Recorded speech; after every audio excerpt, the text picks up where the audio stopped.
episode of Tuned Engines. On today's episode is the day we're gonna get this freaking truck moving under its own power.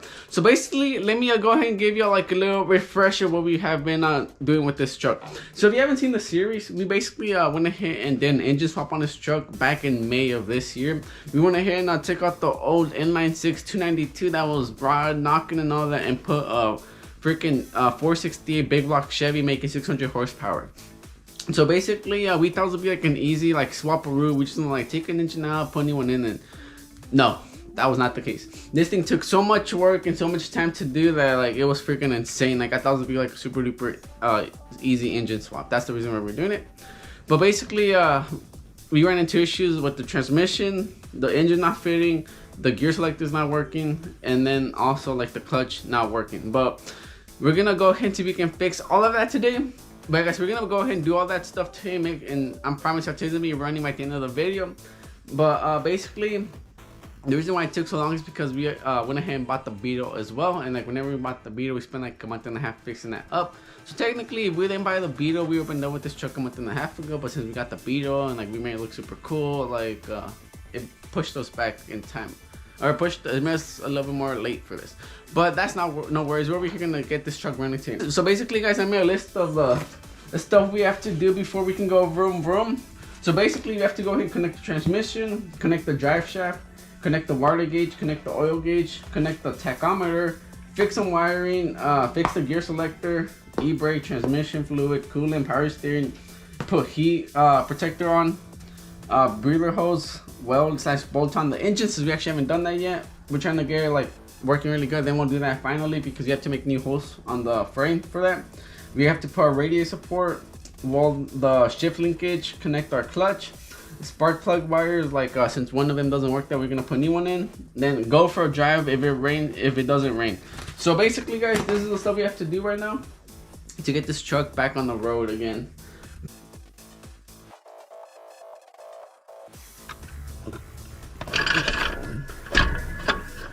Alright guys, so now we went ahead and basically got the transmission in. We're gonna go ahead and weld our clutch lever, like the one that pushes back on the clutch, because we actually went ahead and cut it down and made it a little bit shorter because it was too long, since we had some wrong dimensions. But now that the clutch is working and we got it working super good, we're gonna go ahead and finish welding up the lever so like it doesn't like snap on us, since I just put like 2 tacks on it.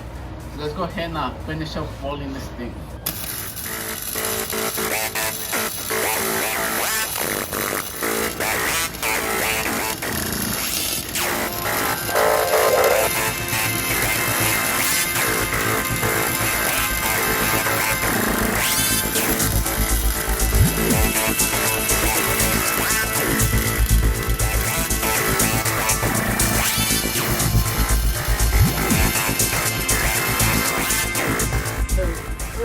Alright guys, so now that we're done welding the clutch linkage, whatever you want to call it, we're gonna go ahead and put our shift selectors on. So reverse first, second, and third. Then after, we're gonna go ahead and make my brother put the drive shaft in by himself. Alright guys, so yeah, but basically we're gonna go ahead and put the drive shaft back on, and hopefully by today we can have, well actually I'm pretty sure by today we're gonna have it driving. And I know why the clutch wasn't working, but I'm not gonna go ahead and tell y'all that, because it's a little bit embarrassing. And if y'all find out, y'all are not gonna think I'm the best mechanic in the whole wide world. So we'll keep that secret.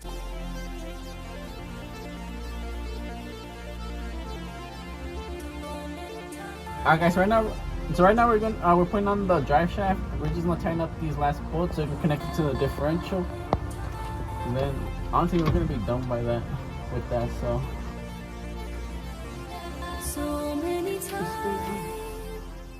with that done, we can go ahead and basically connect the water gauge, because you already did that. Right here, we connected our tach. Let's see, what can we do right now? Honestly, we can probably put on the heat protector on the fuel pump down there, and also all the wiring. So let's go ahead and do that. I went ahead and got some sleeving that will protect the wires and all that from ours. Let me go ahead and show you what we got. Okay, and got this sleeving.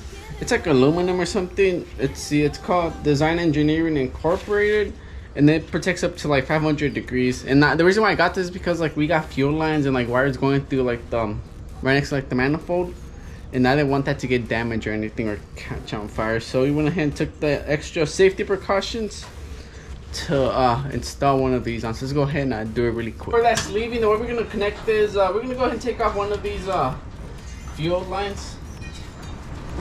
Then I'm gonna go ahead and run it from here all the way to the bottom. Run our sleeving all the way to the bottom. Oops. Alright guys, the next thing we're gonna go ahead and do is actually fix all this wiring. It's actually not bad, it's just that like it's all over the place.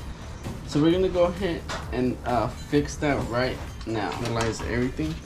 So right now, like, we're just trying to make this like temporary like work, or it's gonna work, but just like for like a test run. I'll make this look super duper freaking cool and sweet looking whenever we have this truck 100% dialed. Alright guys, so something we can go ahead and take off now is we can go ahead and take off put the heat protectors on. We can also fix the wiring. Then we can also remove the breather hose since we're about to connect that right now. Now guys, we're gonna go ahead and connect our breather just for so the engine won't have too much crank pressure. There we go. Alright guys, so the next thing we can go ahead and do is actually go ahead and hook up our e-brake. So let's go ahead and do that because we need e-brakes in case something happens and the truck doesn't want to stop with all this horsepower. So we're gonna go ahead and connect our e-brake now. Alright guys, so basically I went ahead and made a new list because there was some stuff we have to add. But basically, let me go into what we've done right now. So basically, we already connected the transmission. We connected the drive shaft. We connected our water gauge. We actually just had to run into the inside of the truck. So like that. We haven't done the oil pressure gauge. That's probably gonna have to be till like another day. We already connected our tachometer. We already fixed all the wiring. We're about to fix our gear selector. We've connected our e-brake because we had to take it off. Alright, we have to do basically, we're putting our heat protector. We connected our breather hose. We haven't bolted in the engine. And for radius support, we went ahead and put a zip tie. So we basically can cross that out now. We already welded our shift linkage. Oh my god, let's see. Oh, we already connected our clutch too. Okay. We have to do our oil valve cover gaskets. That doesn't matter, right?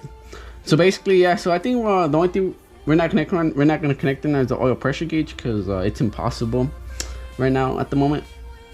We are about to finish our gear selector, just in case y'all don't know. We're almost done with that. Transmission fluid, we'll check in a little bit. Coolant, let me see, I can check right now. Good enough. Crossed off. Power steering, we won't be able to finish power steering because the bracket we ordered is the wrong one. They sent me the one for a small block Chevy. Basically, for the power steering, that's something we're not gonna be able to do today unless we have time. But basically what happened is they sent me the parts for a small block Chevy, a 350, and it doesn't work. So I think we are honestly at this point I'm just tired. I'm gonna fabricate my own thing, my own power steering support. It's not gonna look ugly, it's gonna look freaking cool. And then basically that's it. We've done pretty much everything. Transmission fluid, we can do that in a little bit. I'll probably knock that out right now, honestly. So I'll cross it off. Let's see what else. Oil level, I don't see anything leaking, so last time I checked it was fine, so we can go ahead and cross that out.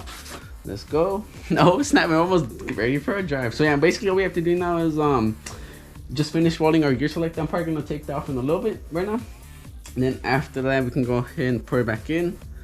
Put some gas. We have to put gas. We can go ahead and put some gas in it and take it for a drive, guys. So so we had to add some stuff to the list. That's what's in the different cardboard piece of paper, super high-tech cardboard. That's the only reason why it's different, but we had to add some new stuff. Okay guys, so yep, that's the plan right now. So let's go ahead and take off our gear selector and put it and weld it and put it back in. See, I know like this, okay, let me tell you what was like the hardest thing about this.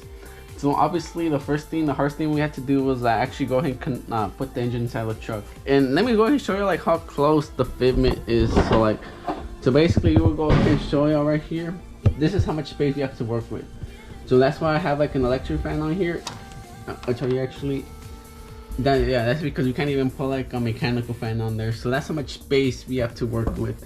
And right here it's worse. As you can see, this freaking engine was not meant to be in this truck, but we made it work. And then also, so that was the hardest thing, getting the engine to fit in. Yeah, so basically we're gonna go ahead and take off our linkage. Let's see, I think it was Dang, I don't even remember. Oh, right here. It was the second one. I mean, it was the first one. So basically, it was our second and third gear. Right here. So let me go ahead and take it off.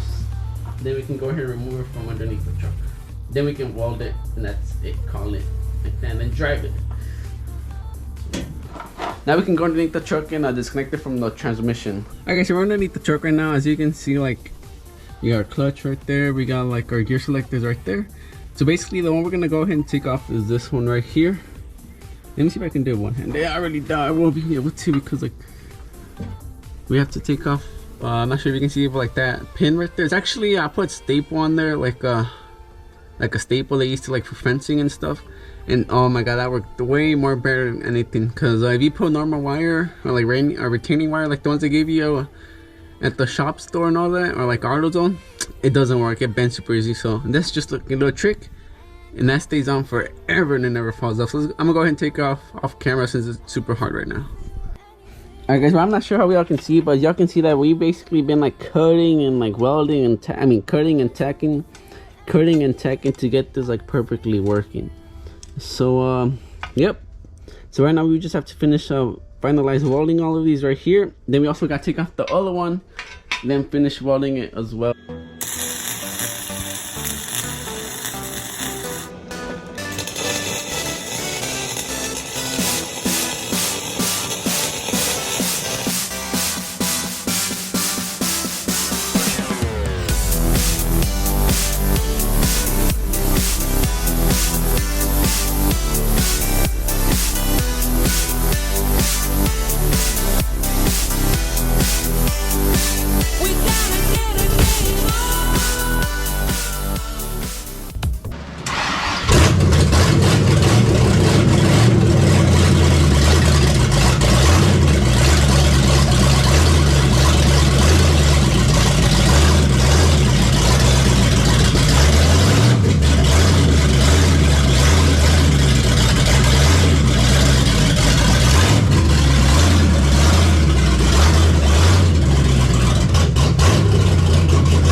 Alright guys, well that's just how we took out the 1971 C10 with this brand new 468 big block Chevy 600 horsepower 7.6 liter engine swap C10 out for a cruise, and y'all saw a freaking rip sounded amazing, and it's like it's basically ready for the road. But let me go ahead and tell you some of the stuff we want to fix so we can get this truck running perfectly good. Okay, so basically we're gonna go ahead and connect our power steering, because we do need that. Like, I love that comfort, I like that luxury of not freaking like taking forever to like turn the steering wheel, and it's also super easy. And since it's already here, might as well connect it. The next thing we're gonna go ahead and do, we're gonna go ahead and put new spark plug wires and spark plugs, because and also rebuild the carburetor. So we're gonna get a new carburetor kit for with all the gaskets. If you saw like it wasn't like completely staying on, and that's because it's burning. It's basically too full. So I think we have a leak in the carburetor. So we might as well go ahead and rebuild it, make it brand new again. New spark plug wires, new spark plugs, and then after that, see what happens with this truck. But as y'all saw, guys, this truck is technically done. We finally completed the engine swap. It ran under its own power. The drivetrain works. Everything works. We just have a little bit of like a really small issue that we can go ahead and fix. But yeah, guys, I hope y'all enjoyed the video. Don't forget to like, subscribe, and share this video for more future content. And hopefully next time y'all see this truck, it'll be like dialed in, and we're gonna freaking go rip it. But telling you guys, I barely like I freaking stepped on the gas and it freaking took off like a missile. But what do you expect? Here at Two Ninjas, we have the best of the best. But I'll see you on next.